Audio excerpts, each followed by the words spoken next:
Welcome to Last Call. Kelly Stewart here. And this might be my last call for a while if I can convince Steve Merrill to fill in for me next weekend because I will be in Vegas.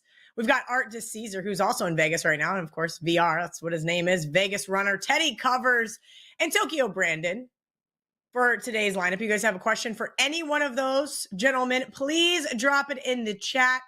Throw us a rotation number if you've got it. Open up your odds logic screen or your WagerTalk free odds screen. Follow along with us as we get into some of these Final Four games. We've got some NBA on the slate today, and of course, Major League Baseball. And we even have this college basketball crown, which I still don't fully understand. But if you have a question about that, you can get it answered in the chat as well. Let's bring in Art DiCesare from the Westgate Superbook. Thank you for hanging out with us on a very busy day, Art. I know that I will be there on Monday, but I'm kind of sad that I ended up changing my flight. I'm not there for the Final Four. I know you guys are one of the best places to watch the games. Yeah, it's a great day. I mean, obviously, with the two big games, you got two great games. And then all the other stuff, all the NBA, all the NHL. You got big horse racing today. You got baseball. I mean, it's a really nice Saturday in Vegas. So the book should be packed. Should be a lot of energy in the crowds. Should be a lot of fun. So I have yet to hedge my Florida bet. I said if I got on the odds logic screen and there was a 3, I would at least bet a couple of dimes on the +3, and it just hasn't happened. Every time there was a 3, it's been gone like that. And since basically last 48 hours, there hasn't been another 3, at least not one that has crossed my screen. Talk to me about this first game, Florida-Auburn, sitting at 2.5. There's a couple spots that are juiced. A couple of variants in the money lines as well, which I always find rather interesting. Tell me what you guys are seeing there at the Westgate Superbook, and maybe if you have any advice for me as far as my Florida Gators 40-1 future. Well, I'm sure John has told you, Florida's our worst case scenario in the future book. You know, we do really well on Auburn. We do pretty well on Duke. Houston's a small loser, but Florida's the team we really want to get out of there. Obviously, it's been sitting Florida 2.5 for us for, as long as I can remember. And I don't even think we ever went to 3. Total sitting 160. We're a little high on the total. I think there's some 159s and 159.5 out there, but we've stayed pretty steady at 160. And we're dealing -105 for the Final Four, so don't forget that as well. Haven't budged off the money line of -150. I think because we've been offering the -105 for basically a week, we've seen good Florida money come in, but we just haven't budged off the number. So because we need Florida to be out of there for the future book and the game, we will definitely be rooting for Auburn in this game. Yeah, the dogs just haven't been barking, Art. That's kind of the caveat here, and that's kind of what's got me a little bit in a conundrum with the next game. I want to love the Houston Cougars. You know that John Murray and I from the Kelly and Murray Show have a 10-1 future as well as our rollover. I want to take the 5.5, which there might not even be any left, so I may be speaking too early. There's 1 5.5 left on the screen. Everybody else is 5. You guys are 5 there at Superbook. Now there's some 4.5s popping up at some of the square shops. God, I really think if Houston can hit their 3s and not turn the ball over, this Duke team is beatable. Get into the trenches, play in the mud like they both like to do. 5.5 seems like a little bit of a stretch for me. I think this could be closer to a 3-point game. But Art, I eventually just took the +3 with the first half. Found a 3 in the first half, and I said, all right, Houston first half has been a good money maker for me. I did sprinkle a little bit on that first half money line as well. But I need to know your thoughts. I mean, you're telling me that Florida's the worst case scenario. I'm shocked Duke's not your worst case scenario. Yeah, it's really not. I mean, obviously, Duke was one of the favorites coming into the season. We were basically low on them all year, whereas, you could have gotten Florida 80-1, 100-1 at points in the season. And obviously that number kept getting driven down. So it eventually got to a point where people didn't bet it anymore. But some of the early Florida money obviously put us in a little bit of a liability. But, in this game, we've been Duke 5 for a little bit. Obviously the 5.5s got gobbled up pretty quick, 136.5. The funny thing is we're a little bit higher on the Duke money line, dealing -275 because everything today is going to be Duke money line parlays. They're going to be in every 4, 5, 6, 7, 8 teamer. Duke is going to be one of the legs. So we look at it like that, where we know, It's funny. Duke's a good case in the future. Probably good to have them in the Monday game to give that game a little bit more juice. But obviously, if they lose outright, it's going to knock a lot of the money line parlays out. We also had a house player, one of our good house players, come in and lay a nice 5-figure bet on Duke total points over 70.5. We're now 71.5. So we'll be sweating that as well, wanting the game to, like you said, be played in the mud, be ugly. And listen, Houston has the veterans. They've been around. They can definitely keep this game close. I think at 5.5, I would have played it, but obviously that is long gone. All right. I will be there Monday hanging out in the book. We've got a booth for WagerTalk, as well as some of my local friends who do not work for WagerTalk. So if you guys are there, come by, say hi. Even though John Murray won't be there, I think Art will be there, and I will have him buy you guys some beers. All jokes aside, what are we dealing? What are we dealing the national championship at? Are you guys going to stick with the -105 for the Natty? Yeah, right now the plan is to stick -105 for the Monday game, and yeah, it's been good for us dealing these, fair sides and fair splits. So it's worked out well for us. Yeah, guys, 5 cents on every dollar you bet. If you do not know what -105 is versus -1010, it is absolutely the way to go. Art DiCesare, anything you would like to leave our audience with? Maybe a best bet for today? Well, let me just throw a couple of Crown things out there. I know it's going to get to the back burner, but we saw good Boise money come in at -2. We're now 2.5. We'll need Nebraska in that game. They've been betting Boise this whole tournament. Total for us also has gone up from 154.5 to 155. That was a house player who took that over. We will be needing the under. He took a nice 5-figure bet there. The Nova game at 3.5 -157 or 157 on the total. Really no action to speak on that game, but the overs have been bet in all these smaller tournaments, so look for that. We try to stay higher, and I'm going to upset you a little bit, Kelly. I think my favorite bet of the day is Auburn, and I would take them on the money line. Oh, boy. Oh, boy. Oh, boy. We're going to see. I got time. I have 7 hours to just make a real adult decision here. Okay, so then tell me, how about this? We'll leave you at that. Then I'll ask VR as well. So I have I have Florida 40-1.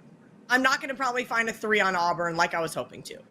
How would you hedge this Florida 40-1? I don't like that you said that they're your worst case scenario.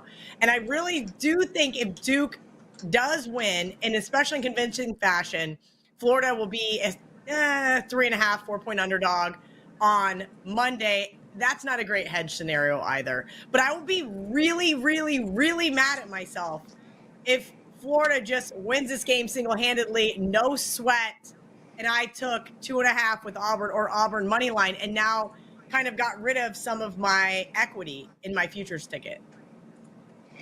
Yeah, it's so tough because you have a scenario where you could have Houston and Florida, then you're sitting pretty on Monday night. So it's tough. 40-1. I'm a believer in hedging a little bit and getting something out of it. And it's really tough. So what would you do? Would you take Auburn plus 2.5 and hope for some crazy thread the needle middle, right? 2.5 point middle. Florida wins by 1. Yeah. Florida wins by 1. Florida wins by 2. Or would you take Auburn on the money line for maybe a little bit more substantial of amount to guarantee yourself a chunk of change? Yeah, I like the plus money because to me, is the game really going to fall 1 or 2? It feels tough to think that could. I mean, listen, obviously it could happen, but it just feels like you're putting yourself in a position there where you're begging for 1 or 2, and it's probably a 5 to 10 point game either way. I like sprinkling a little bit on a money line. You're looking at plus 130, maybe even plus 135. To me, that would be the move. All right, Art DiCesare is the best. Thank you for joining us early there on the West Coast. I will see you on Monday. Hopefully buying drinks at Naked City after a Florida Gators national championship.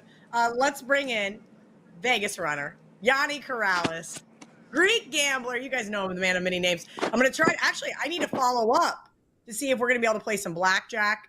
That is something I did not do. It was on my to-do list yesterday. I will shoot that text over right now. Hopefully VR is going to give me a little blackjack lesson so that I do not have a repeat of the Virgin Voyages cruises I just went on. That being said, usually not fair games on these cruises. Usually ain't It getting a is good what it game is. blackjack. Yeah, eight shoe blackjack is not the name of the game. I did, however, meet up with everybody last night, and we talked about the historic run that I went on to almost get back to even on the last night, and didn't quite get there, but I will take it. It could have been far, far worse of a trip. Let's kind of get into these couple of games, what you're seeing from behind the counter. Art just mentioned some stuff in the Crown, maybe some NBA or MLB you've got over there, and then let's talk hedge scenario, please. Yeah, everything's all about national championship today. I mean, the Final Four, forgive me, and see which teams get to the national championship for Monday. I mean, NBA, until the playoffs get here, Kel, it's really not attracting much action. What most of the sharps and the betting syndicates are doing, they're betting the overnights. They're moving the line in one direction, especially the totals, most notably the totals. And then once they move significantly the next morning, next afternoon, a lot of times they come back and they work some middles. The only size I've been seeing in the NBA is when players are sitting out. And unless you have the odds logic screen and you're getting that update real quickly and are logged into a couple credit shops that are a little slower than the screen, it's hard to get down because those lines move quickly. We saw the Spurs just the other night. I gave them out to my subscribers at plus 9.5. And within, I think, 3 minutes, it was down to like plus 4. Those are the kind that you could take advantage of up until the playoffs. Once the playoffs get here, then you'll see more NBA action. What they're doing today with the NBA is they're just simply tying in money lines, the favorites money line, and the only big favorites really are the T-Wolves, which are like 16-point favorites now, and the Clippers, which are about 8-point favorites. They're using those money lines into parlays with the Final Four. In Major League Baseball, it's a little bit different. The parlays that they're using are any of the big chalk. The Atlanta Braves, because they're over a 2-1 favorite. The Detroit Tigers, because they go off early. They're being tied into the Final Four games. And even a little bit of Texas over Tampa Bay at home. Those three are sticking out the most that are being tied into what we're seeing as far as the Final Four action goes. Some of the sharper bets in Major League Baseball today, look at 964 Minnesota. They jumped up to about a minus 120, 125 favorite from the opener of about minus 115. We bet Minnesota. And also the under. We bet under 8.5 in Baltimore, Kansas City. That's now sitting at 8. That's one of those where I'm already seeing over money, a lot of over money from the betting public. That actually sticks out as one of the more one-sided overs. So you got sharps on the under in Baltimore, Kansas City, and you have the recreational bettors betting the over in Baltimore and Kansas City. Those two stick out the most. And the one-sided public, they're betting a lot of these overs in Major League Baseball. It's like they're almost afraid to bet an under. I'm telling you, like Miami Atlanta, Kel, is 100%, not a single under bet on that Miami Atlanta game. That's why it's from 8 up to 8.5. That's all public money related. It's not the sharp bettors that move that up. Same thing, Houston and Minnesota over. That's almost 100% of the tickets and the money is on the over in Houston, Minnesota. And then that last game in the AL, Cleveland and LA, another one where almost 100% of the money is on the over. They're straight betting the over and they're parlaying Cleveland with the over. And then in the interleague games, every single one of them, all 5 of them are betting over. I'm talking like, I don't see only in the San Francisco Seattle game do I see one bet on the under. Every other one is and it's not a lot of volume because it's early in the morning. It's still 8:15 out here on the West Coast. But 9 out of 10, almost 10 out of 10 tickets are on the over in the Yankees game, over in St. Louis, over in Toronto, over in Oakland, and like I said, over in that Seattle San Francisco game. But you will notice in Toronto and the Mets game, that got steamed under. We bet the overnights at under 8 and then followed through under 7.5. I talked about that in WagerTalk today throughout the week, that look out for what gets followed through the next morning because those totals, 7, 9, 11, the key is getting on the right side of those. And you'll see most of that has to happen overnight. Even though the limits are low and you don't want to tip your hand, they know by morning it's not going to be available. So if there's a 7.5 and they want to go under, they're betting that the night before, even if it takes like I said, smaller limits. Then the next morning, that's what you want to pay attention to. Is it being followed through? Are they taking now a little bit of the under 7 as well? You see that. That's a strong, strong play. And the worst you could do in those spots, that's why I like them. It's almost like steam chasing, but you're not getting the worst of it, because the worst you're going to do is push. Like if they're going under 9.5 and you go under 9, the worst you could do is push if they win, that it lands on 9. They cash their under 9.5 and you push on 9. You can't lose that way. But if they're going like under 9 and you're going under 8.5, you don't want to chase like that, because the game lands 9, they push, you lose. You never want to put yourself in that position. But I learned from being a runner and, from providing accounts, even when I was hand betting them, that I was able to do and make a lot of money doing that. Because again, the worst case scenario, I was lamed in on a push when they were winning. And it's those small times that happens, but you never want to lose when those guys are pushing, because that's going to be the difference between being profitable and not being profitable. Now, as far as the Final Four game, and then you could jump in here and tell me what you think. So far, what I'm seeing is Florida, Duke. They're being money line bet, money line parlays, straight bets, laying the points, ATS, and even teasing. So they're teasing Duke down to where they just more or less have to win the game. And now they're flipping it to where Florida's the dog. That's sticking out more than anything else. The totals, I thought it was going to be all one-sided, over, but it's really not.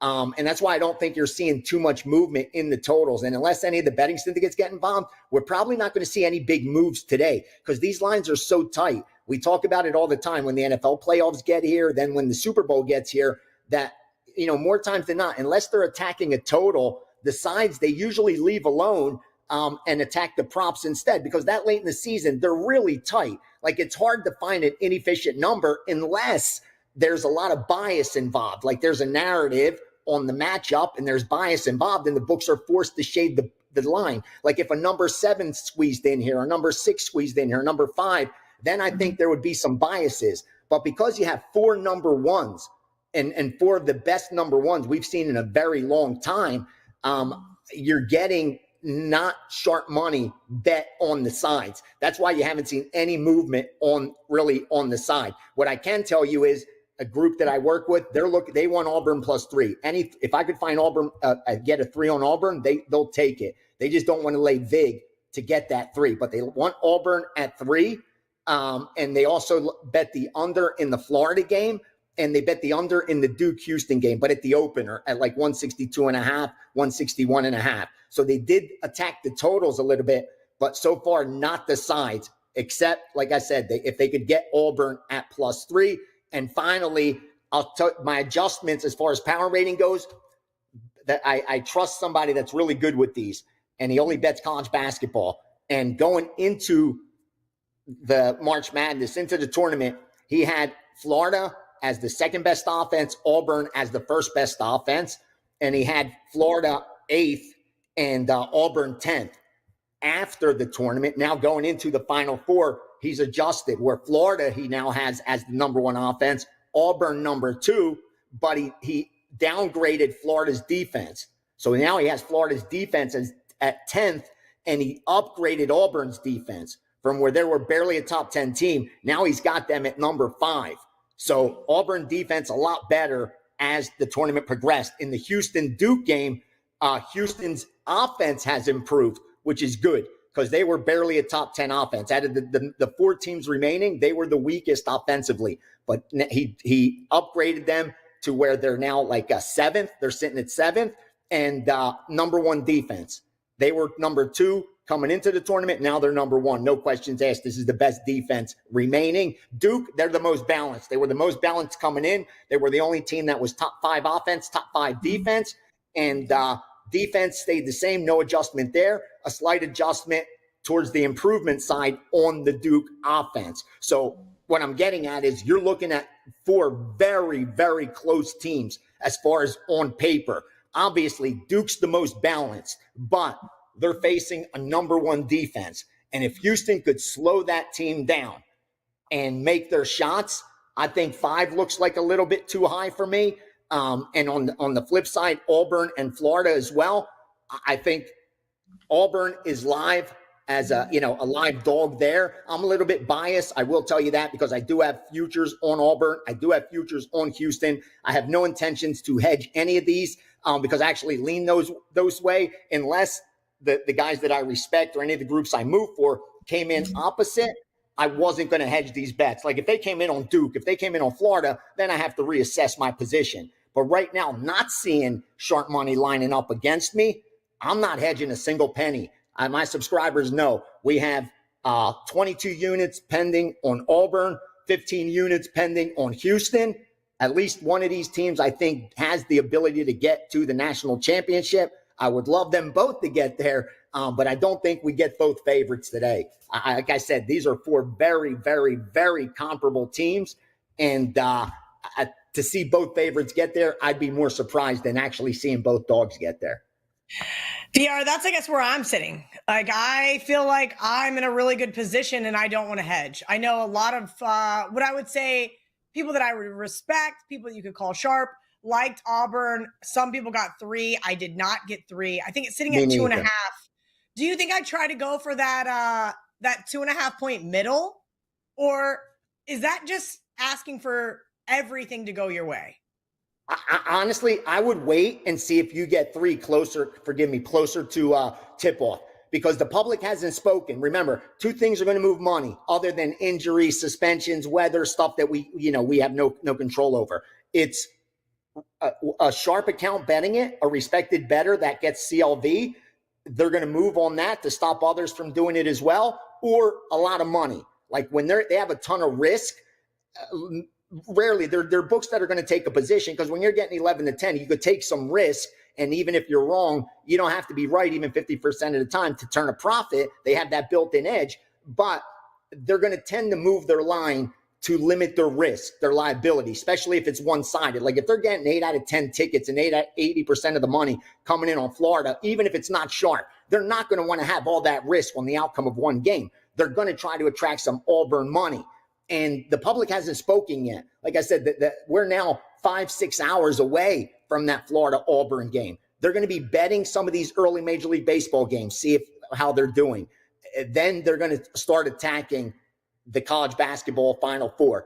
There is a possibility that we see these lines move. If they keep coming in one-sided on Florida, which is I'm already seeing, I think that one has a higher probability to getting the 3 than Duke. Because I'm seeing some two-way action. It kind of worries me a little bit because I am seeing two-way action on Duke and Houston because, it looks like a lot of points covering 5 against such a good defense. And it's the lowest total, 136.5. So points count more, and getting 5 with Houston seems to be attractive because that one's not as one-sided from the betting public as the Florida one, which is why I think if you sit back, there's a chance, at least 60-40, I think, in your favor that you're going to be able to get a 3 on Florida. Worst case on Auburn. Worst case scenario, I know you bet into a -105 shop like I do because you actually hooked me up with it. I would even lay the 10 cents there and lay 115 to get the 3.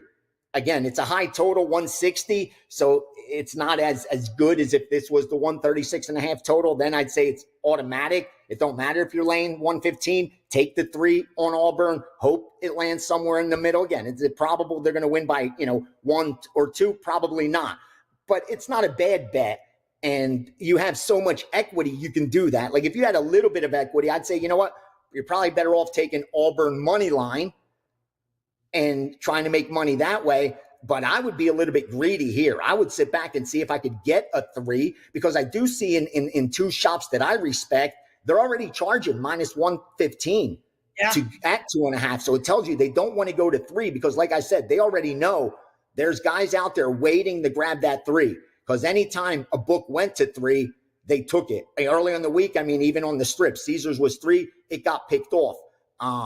Any book that has gotten the 3, they're there looking to take it. Circa was at 3 earlier in the week. They got taken out as well. But I do think you have a shot of getting 3 on Auburn. And in that case, I would take it above the money line. All right, VR, anything else you'd like to leave our audience with? Any more MLB or NHL? I give you a UFC. I give some of UFC because I got a 5% play today. I love my card today already, and I fired 2 4% plays. I'll give you one that I like at heavyweight because I just released it yesterday. A 4% play on Martin Buday. This is a really good spot for him. It just doesn't get respect because he's not a finisher. At heavyweight, that's what you want to see. You want to see finishes, and he's just not that kind of guy. He's able to grind out a decision. Since his knockout in the first round in the Contender Series in 2021, he's won 5 of his 6 UFC fights. But because 4 of them have been by decision, he's just not getting that respect. And more importantly, he's coming off a split decision. This is why I like him a lot. A split decision that many thought he lost against Andrei Arlovsky, who's 45 years old. So he's coming off arguably his worst performance, which definitely some recency bias, and now going up against an opponent who's making his UFC debut on short notice. Like, talk about being behind the 8 ball. Anything less than -200, I think warrants a big bet. Wins this one 2 out of 3 times easily, if not a little bit more than that. I love Martin Buday today in UFC. So there's a free 4% for you guys. I did take plus 260 with Josh Emmett. Ooh, that's live. I apologize. I should have probably logged in to see what your 5% play was, but I did take a little bit of that. One of my, we'll call her the witch. If you guys watch a little bit of the BetQL stuff from the college football playoff, there was a little bit of divine intervention there, if you will, maybe this written in the stars. But I had her look into it today, and she said, "Hey, listen, I think that they'll provide some good value here. He has real opportunities." I was going to ask, do you agree? Yeah, this is a huge step up. It's hard to fade Murphy right now because of his momentum, his trajectory, but he is moving up in class. He's now fighting in a main event, and he's fighting arguably one of the toughest outs in that weight class. And he's got that X factor, which is the power. So even if he finds himself behind in the scorecards, like, he's always live to land that big shot. And more importantly, another key here, they're fighting at the UFC Apex. So it's a smaller octagon. That favors the power guy compared to the more finesse guy who's going to use his movements, going to need that movement to stay away from the power. Emmett's going to be able to close that distance with him. And if he lands that big shot, we don't know whether Murphy's going to be able to withstand it. So Emmett's one of those guys who's been very profitable as an underdog. He just doesn't get that respect that he's earned, and he's going to fight for your money. And in a fight that's favored at least 2-1, I think, last I checked, to go the distance, you're going to be holding your breath with Murphy. Like, the whole 25 minutes, you're going to be holding your breath that Emmett doesn't land the big shot. So that, for me, I like that bet as well.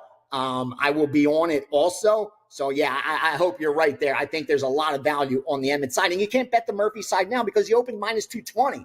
Like, he went to 240, went to 260, went to 280, went to 300. Like, what were you waiting for? Why would you want to bet him now at the top when you could have got him at it? If you bet him at -200, 220, 240, great bet, regardless of outcome. You got a ton of CLV. You did your job. But now, you're not doing, that's not doing the job. That's trying to predict the outcome and, actually even have some good luck shine upon you because you're not getting the best of it. You're not betting from any position of strength. You're taking the last number. So yeah, that's why I made it easy for me. Like I talked about in the UFC show, this is it for someone like myself that just looks to take advantage of inefficient lines. It's an easy one for me. It's Emmett or pass, because unless I bet Murphy earlier, I can't bet him now. Can't bet him at -330, 340, what he was when we taped the show. When I know he opened -200. Like, how much EV is there going to be in that bet? Not much at all. If anything, it's negative EV now. So yeah, it's Emmett or pass, and I like that bet. I'll be on it too, Cal. I hope he gets the win.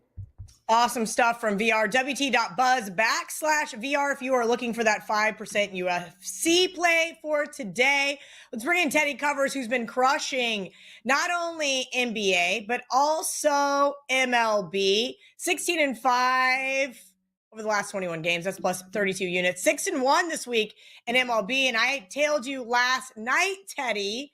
So thank you. I needed a little bit of action. We were going to a barbecue, and I knew they were going to have baseball on, and I was like, let me bet a couple of these totals. So that was fun. I think I tailed you and Scott Rickenbaugh, because I like to look at who's doing well on the WagerTalk leaderboard. It's great because it just says, hey, ride the hot hand. So that is exactly what I like to do. Let's get into a couple of these baseball or NBA games. If you guys have a question, drop it in the chat. And we'll also save some of the baseball prop stuff for Tokyo Brandon, who will be up in about 15 minutes. Sure. Where do you want me to go? You want me to start with a little baseball? Let's do that because we do have a 5% big ticket play going in MLB this afternoon. We cashed one yesterday as part of a 3-0 sweep. Fortuitous cover with the Pistons in the last 10 seconds of that ball game, or whatever, the last minute and a half of that ball game. Detroit scored the final 8-2 run to close out in the last minute and a half. That was what I needed and what the clients needed. We got there and cashed. So we swept again last night again 3-0, 11-2 across sports this week. So it's been pretty good. I'm looking at Arizona today, again, against Washington in D.C. And this is a starting, I'm the anti-quant when it comes to starting pitching matchups. I could give a crap who starts. I'm interested, and I'm saying that facetiously, but there's truth to it. Oftentimes, I'm very comfortable backing the weaker starter in a situation where I've got the better lineup and the better bullpen. And there's no comparison between these two lineups, Washington and Arizona. Arizona's the top quartile at MLB and everything already. They're tearing the cover off the ball. Washington, not so much. So lineup advantage strongly in Arizona's favor. Bullpen advantage strongly in Arizona's favor as well. The Nationals bullpen has spent the first part of the season getting lit up and lost another game last night. It's neither fresh nor effective. Arizona's got the better pen. Arizona's got the better lineup. And the price is cheap. Kettle Marte is not going to play today. Don't know how serious his injury is. But with his absence, it's like it's getting to pick'em range. -122 I'm seeing on my Odds Logic live odds screen at the Circa here in Vegas. -124 offshore in the global books. That's cheap for the vastly superior team, even when they don't have a starting pitching edge. So I like Arizona today as short road chalk in D.C. All right, little road chalk for Teddy covers on the baseball field. Teddy, let's give out some NBA stuff. VR mentioned, hey, look, we're not seeing a ton, right? And that's fair. I get it. His job is to report what he's seeing from sharp groups, what he's betting. And he kind of said, hey, look, there's not a ton of value here, but clearly you are finding value right now on the hardwood, even though we're not into the playoffs yet.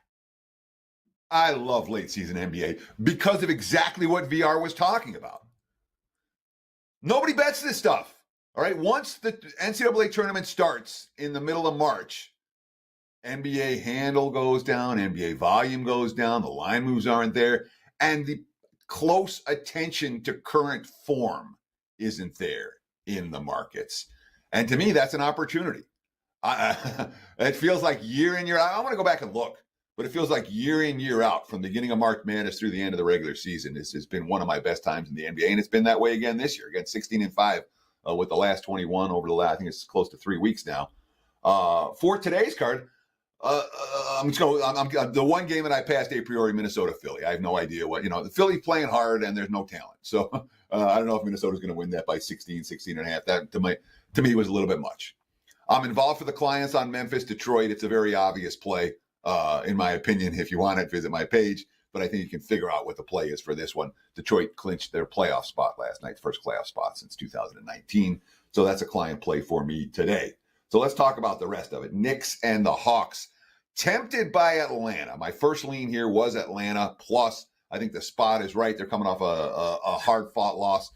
The Knicks may or may not have Brunson back today. There's a lot of moving pieces with the Knicks in terms of the backcourt. McBride is still out. Campaign may be able to play today. So they could have 2 of their top 3 point guards back. They've been playing without any of them in recent weeks. But the injury there was too iffy for the Knicks.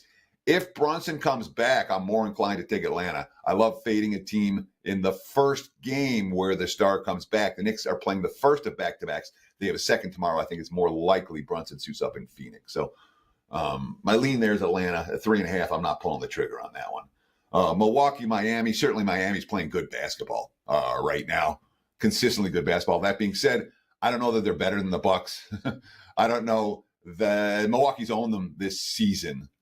And Milwaukee's playing interested basketball right now. It feels like a pick'em type game. It's priced in a pick'em range. The money's the favorite has switched from Milwaukee to Miami there. And to me, that line is, right around pick 'em. That's where I priced it. That's where it's been. I'm not doing anything with that one. Dallas and the Clips is interesting. Dallas got run out of the gym last night. In general, second of back-to-backs, when we look at these type of teams, like playing two games in the same venue and on back-to-back nights or even with a night off in between, the team that got destroyed in the first meeting tends to step up and play a little better in the second meeting. But from an injury standpoint, I don't know who's playing for Dallas. There's a whole lot of moving pieces. A bunch of guys got scratched yesterday before tip-off. And the Clips home court has been real strong. They've been playing urgent basketball. So the Clips aren't a team I'm necessarily looking to step in front of. I'm not convinced that Dallas gets everyone back today. So that, too, turns out to be a pass for this better. Slight lean there towards the under. But that total was 224 at the open. It's already down to 219.5, 220 at most books. So I missed the number for there. That's a quick NBA rundown for you guys. That's what I'm looking at for today's card. Love that. I always appreciate the cliff notes, Teddy. What are we doing over the next few weeks, right? So I think 12 days or 14 days until the playoffs start. Give me some of your method to your madness. This is my method. Pay attention. Watch NBA games. That's all you got to do. Okay. But I don't know how much we're going to have. So the final day of the regular season, I believe, is a week from tomorrow, Sunday. And then we get into the play-in games, and then the playoffs start that following weekend. So even the, quote, playoff don't start for 2 weeks. We'll be having playoff-level basketball probably for Monday or Tuesday of that, probably Tuesday of that week, following the final day of the regular season next Sunday. But what do? Pay attention to coaches' quotes. Pay attention to what they tell you they're going to do in that game. Pay attention to current form. Pay attention to what a team cares and if a team's let go of the rope. That's how. I mean, it's not rocket science. It's just paying attention and not worrying about these season-long numbers and what they're spitting out for point spreads.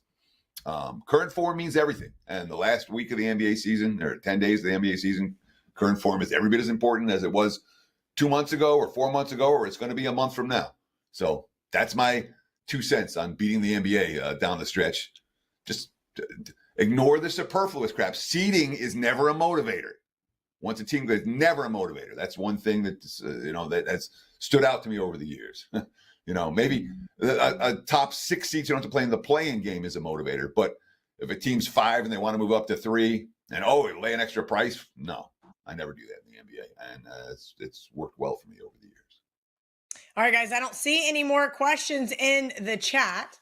So I'm going to let Teddy go. He's got to rest up. We have a big night on Monday night. I'm going to get Teddy to drink at least 3 cranberry and vodka since he's going to have a designated driver.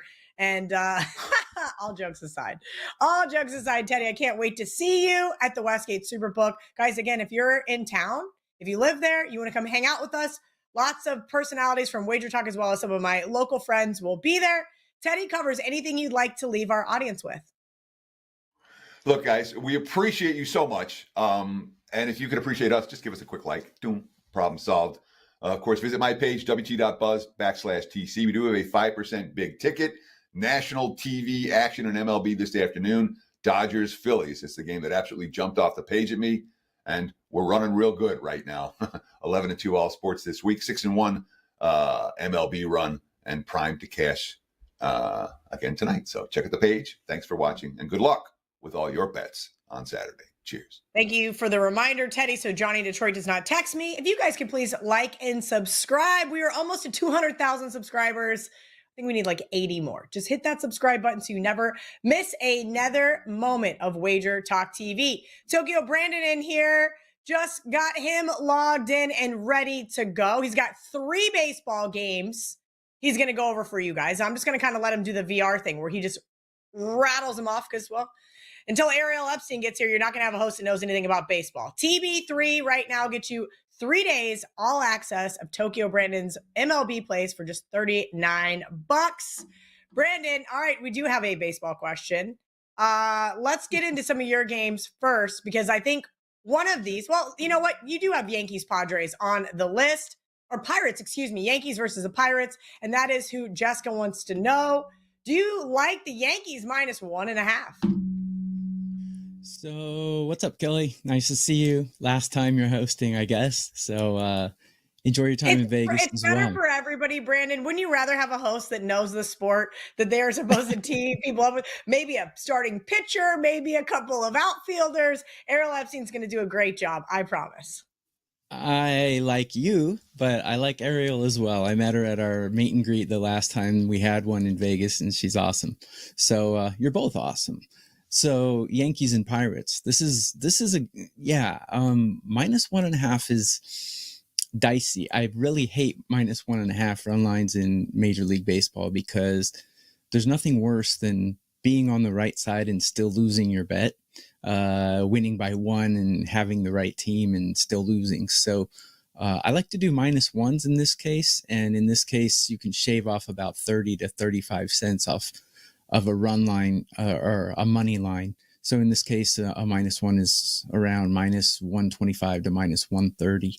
So to reward people who are watching the show, I'll just give out my 4% MLB play today.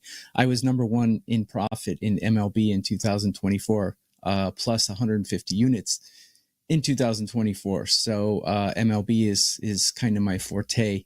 My 4% play today is the Yankees -1. And this Jessica, she's a sweetheart. She told me that FanDuel does not offer a -1. So in that case, the late, great Dave Koken taught me a little betting trick where you can put half of it on the money line and half of it on the run line, and it's close to a -1. In reality, there's actually a little more math to it, but the quick math is just put half and half on that and bet that, and it's similar to a -1.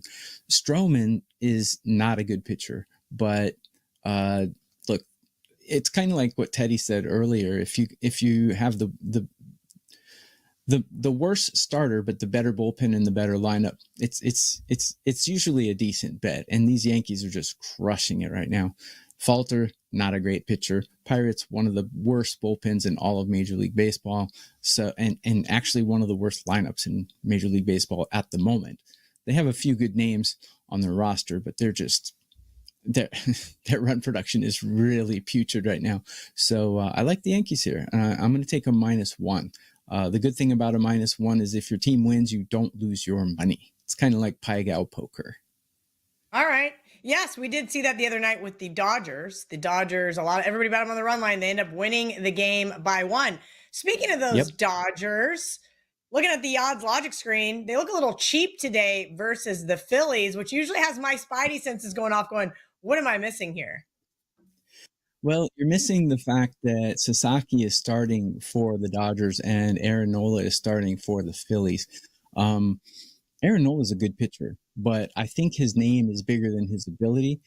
It's not a slight on Aaron Nola. He is a good pitcher, but I have him ranked. I do rankings of about 300 starting pitchers, and I curve them to 30 so I can compare them apples to apples with the bullpen and the lineup because there's 30 teams.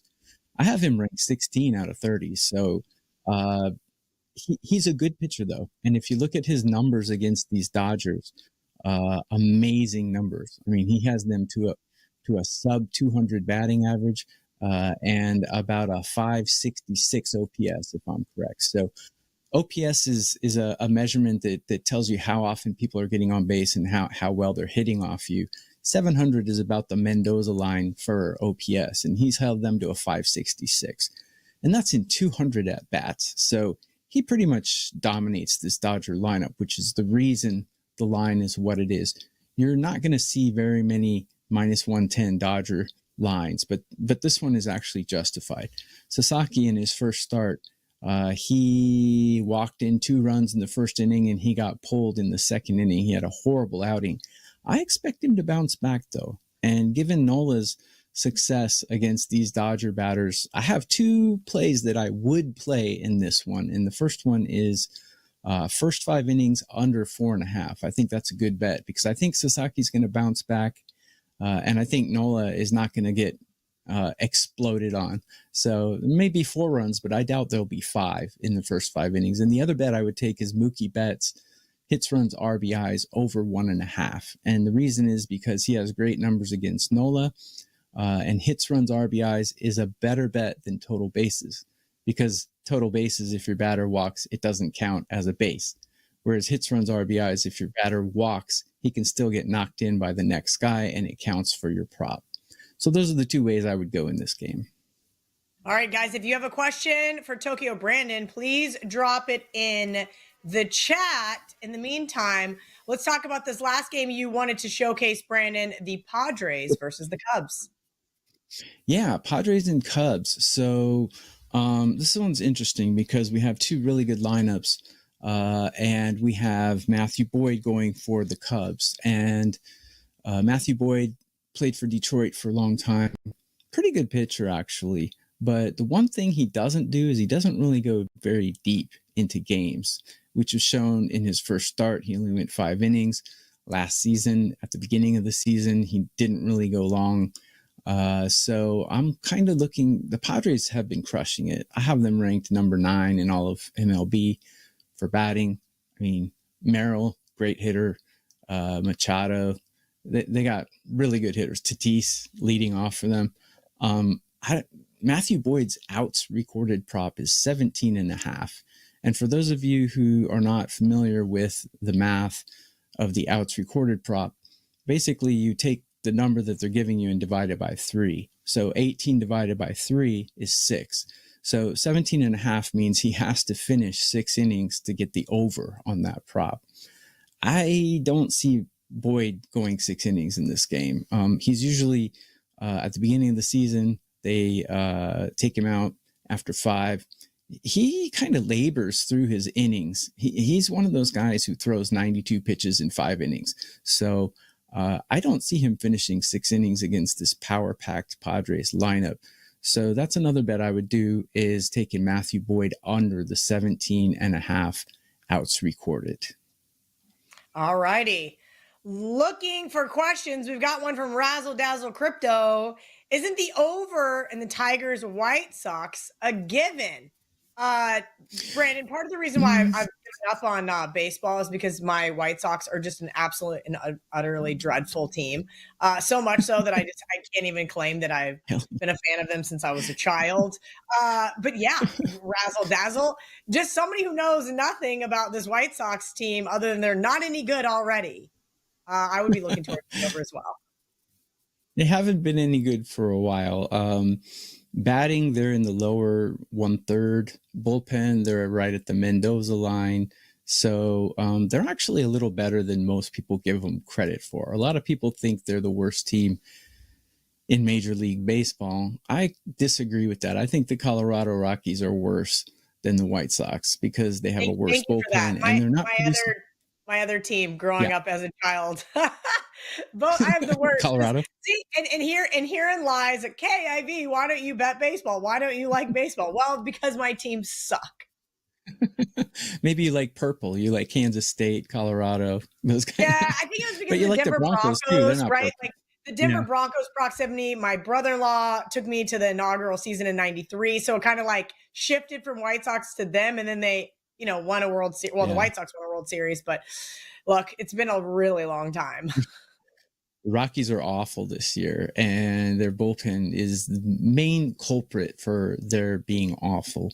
Run production also is part of it. The White Sox are not quite as bad as people think. I think they're actually going to finish higher than Colorado this season. We'll see. Colorado does tend to play well at home, and they're starting to play at home now. So we'll see if they can squeak out a couple wins. I doubt it.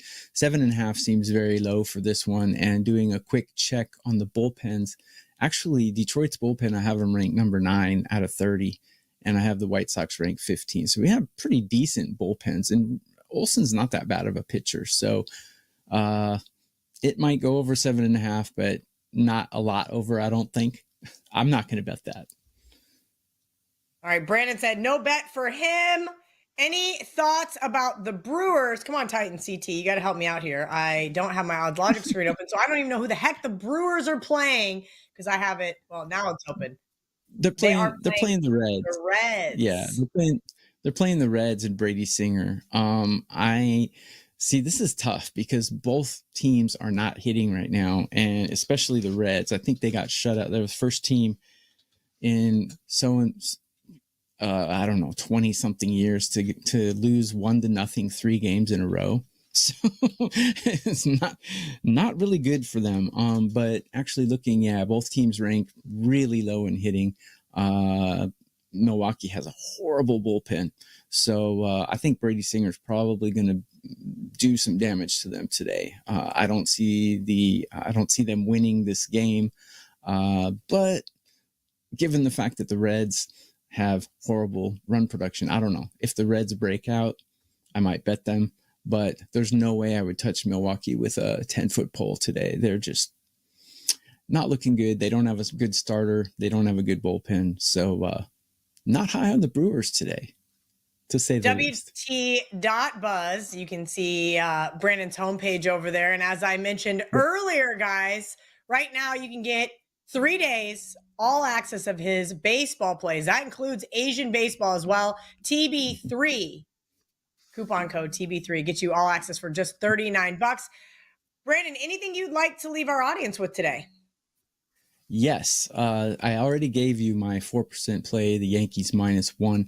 I have 3 Korean baseball KBO plays out today as well. Those WagerTalk is gracious enough to allow me to do all my Asian baseball for half price. So those are half price every day, all year. So those are out at my page right there at wt.buzz/TB as well. I also made a video for a free play, which is up on the wagertalk.com site. As we speak, as we're recording this right now, they just sent me the link for that. So go catch that as well. And let's make some money. Number 1 in MLB in 2024. Number 1 all sports in 2024. Let's ride. Let's cash. Have a great weekend. Awesome stuff. You can catch Brandon here most Saturdays during MLB season. As I mentioned, today is probably my last call if I can get Steve Merrill to fill in for me while I'm in Vegas next week. TBD on that. Then Ariel Epstein will start joining us on a very regular basis, minus a few holidays that she needs off. All right, guys. I hope you have a wonderful Final Four, a profitable baseball, MLB, or I guess MLB, NBA, UFC, and of course, NBA slate today. As VR likes to say, do damage. We'll see you guys during football season.